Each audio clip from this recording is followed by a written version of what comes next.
Hi everybody, Dan Illman here with the DRF race of the day for Wednesday, November the 18th. It's race number 5 at Gulfstream Park West. Let's take a peek at this field. We're going 1 mile and 70 yards. This is a conditioned claimer, 12,500 the tag, now winners of 3 life the condition. You can download free formulator past performances for this race on the Race of the Day event page at DRF.com. Access them, handicap along with me.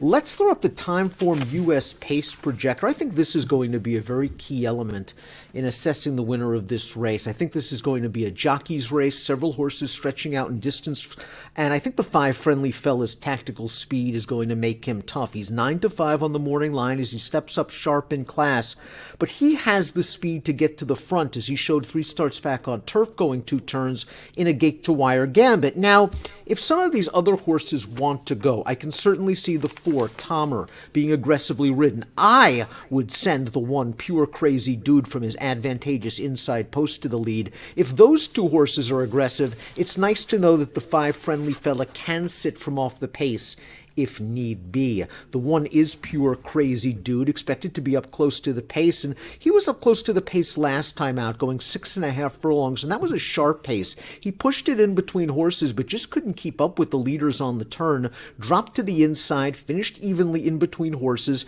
I thought it was a useful effort, and this is a horse that just runs consistent Beyer speed figures, stretching out around 2 turns. Well, on dirt, it's a foreign concept for him. He's never done it, but he has run very well at a 1-turn mile in the past. I think he's going to be forwardly placed, and I think 6-1 on the morning line is a fair and square price. The 2 is January 1. Now, you don't worry about January 1. You know where he's going to be in the early portion of this race. He's going to be last. He does not have a lot of speed. I think stretching back out to around 2 turns is going to work to his benefit. 7 furlongs, perhaps a bit sharp for him last time out. He was wide around the turn. He flattened down in the stretch. The winner of that race, I believe, went gate to wire. 2 starts back, he got a great trip over a wet track. There was a good pace going on. He saved ground every step. It was just a wonderful ride. He shot through an inside rail corridor, and he blew that field away with a 71 Beyer, which is equal to the Beyer par of this class level. If he runs that race, he's going to be tough. I wonder if there's going to be enough pace for him, because he's going to need some help up front. Indy's Jewel is the number 3, and Indy's Jewel, 2 starts back over sloppy going, showed good early speed, ran a decent third, and last time out they cut him back to 7 furlongs. He was out-sprinted in the early portion of that race, and getting back around 2 turns should work to this horse's benefit. He is another horse that can be close to the pace, but I am concerned that he's had his chances now at this class level. Maybe the wet tracks have worked against him. If he gets fast going, he can improve. He's going to be a price, so I don't want to talk anyone off Indy's Jewel, who ran a competitive Beyer 2 starts back, and he has some races on his page going way back into the spring at Parks that could make him competitive. Let's watch the 4 Tomer's most recent race. He's going to rally on the outside to finish 3rd. He was another one. He is in this race with Pure Crazy Dude here. You're going to see in the 2-path in between horses late flattening out. Tomer was up close to the pace outside of Pure Crazy Dude on the turn. I thought he had a pretty decent trip tracking the early speed duel 3 wide. He came with his run. It was a decent 3rd place effort. He is another horse stretching out around 2 turns for the first time on dirt, but he really likes the mile. This extra distance works for him, and he has the tactical speed, as you saw in the pace projector, to be close.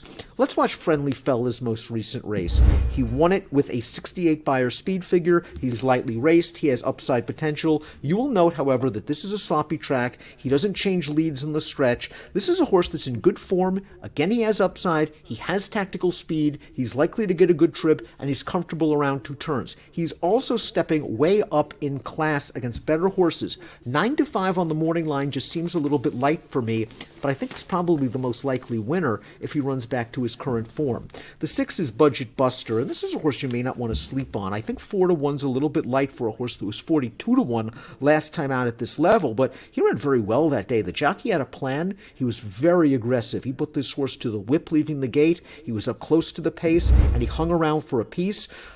He's going to have to run probably that race or even slightly better. He has a lot of second-place finishes on his page. He is very comfortable around 2 turns. From the outside post, I think they're going to break, maybe follow Friendly Fella and Tomer while dropping in and saving some ground in behind. I expect him in the second flight. Ahead of January 1, but a little bit further back than he was in his most recent race. Let's take a look at my top picks in this race. I think it's fairly wide open, which is why I don't want to take Friendly Fella at 9-5. I think he's a fair price at 5-2, but he is my top pick because, again, I think he's something the most likely winner of this group. You can make a case for several of the other ones in here. I think Tomer the 4 might be interesting if he stays close to that 5-1 on the morning line. So I go with Friendly Fella in here. You might want to consider Tomer.